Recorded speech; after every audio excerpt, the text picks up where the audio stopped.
Hey y'all, welcome back, and for those of you that are new, welcome. So today I actually have a story for you that is really near and dear to my heart. It is about our horse Louie that we rescued from a kill pen.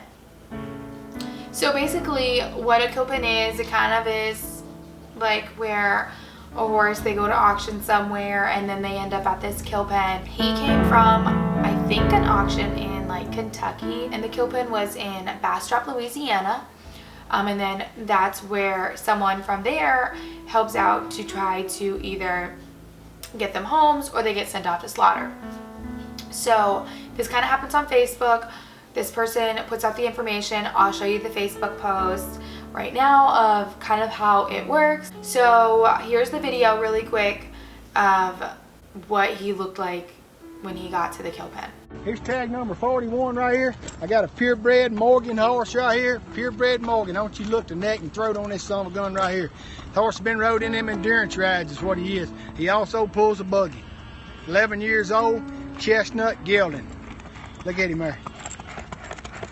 He's a pretty Morgan horse right there. Stands 15 hands tall, black footed, 100% sound. 100% sound. Nice horse, really nice horse. Trot him down through one more time, son. Okay, so you can see he's being ridden. Fast forward. I purchased him, I paid all the money, and then he has to get hauled. So from Bastrop to here is about 1,000 miles.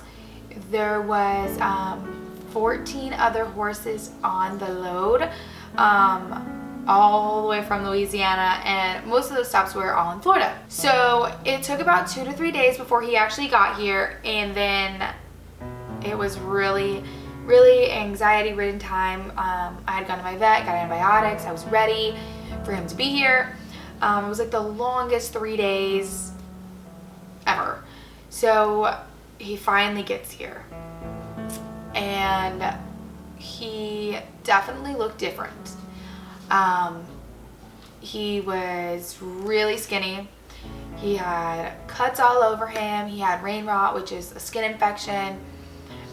Just looked terrible. There was no food, there's no water on the trailer, no hay, and he was the second to the last stop. So he was on there for a very long time with a bunch of other horses. And then when he got to the pasture that we had to put him on because he had to be in quarantine for 30 days, it was really a cool moment because you could just tell like he wanted off that trailer so bad. The problem is that we very quickly realized, like the next day, that something was really wrong with him. And maybe not health-wise, but we couldn't get near him. You can't touch him. You can't even catch him. So we struggled with that. He is a very damaged horse. So something happened while he was at the kill pen that completely just rocked his world and changed him. We'll never know. So we work with this day by day. And then back then though, we were shocked because we saw the video of him being ridden. We were trying to figure out how the heck did he even get caught to be ridden, because we could not catch him at all. So I caught him a couple times in a stall and got my foot stomped on a couple times in the stall. So I'm outside, Louie's actually right behind me, so I'm just going to show you how he acts now, since we've had him for 2 years, and kind of how we interact with each other, and just to show you still kind of how damaged he is from whatever happened to him. So I'm actually gonna walk up to him with pretty much no motivation, because a lot of times I walk up to him with treats, just to show you kind of how he is, and then we'll get some treats and I'll show you kind of how he is with treats. All right, so here we go. So when I do approach him, I always like have to show him my hands. He gets really scared, like if he can't see them, just so he knows like I'm not gonna do anything. And I really just approach him super slow at his pace. And then we already see, like, he's already walking away. So I'll just reach my hand out, let him smell me.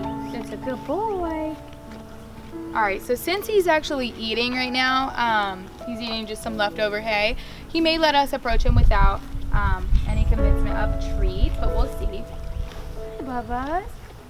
Okay, so then we do a quick swift pet, and then he's kind of not interested anymore. We'll see if we can get a little closer. Hi, Lulu. Hi, Bubba's. Okay. So you can kind of see what I'm talking about. He's still really scared.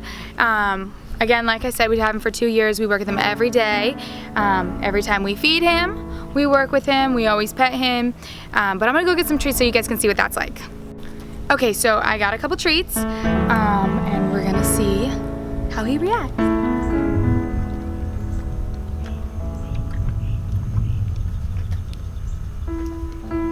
He's so cute.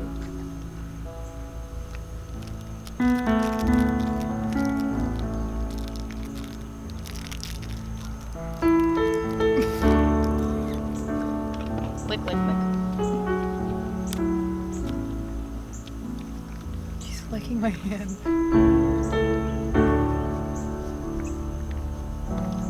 Okay, so as you can see, we still struggle with catching him. Of course, we have our tactics.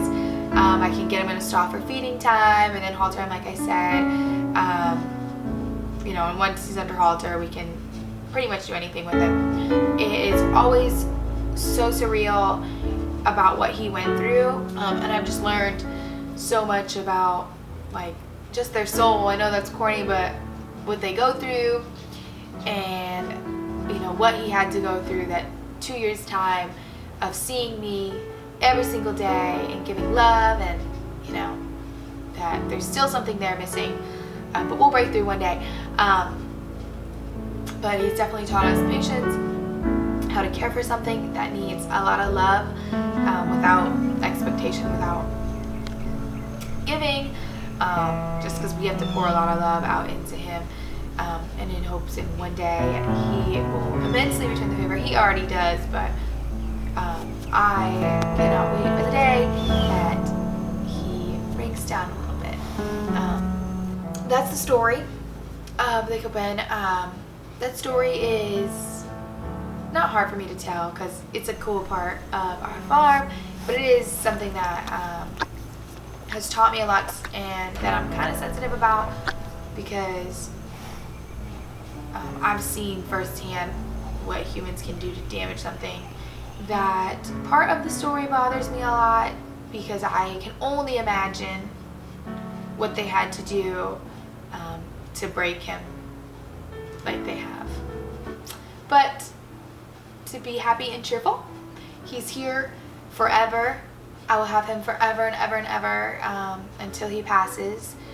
I just want him to be happy, healthy, fat, and fed. And that's pretty much all. So if you like this video, like it for Louie, and make sure you subscribe to my channel if you want to see me, or of course my farm. But thank you guys for watching. I'll see you in the next one.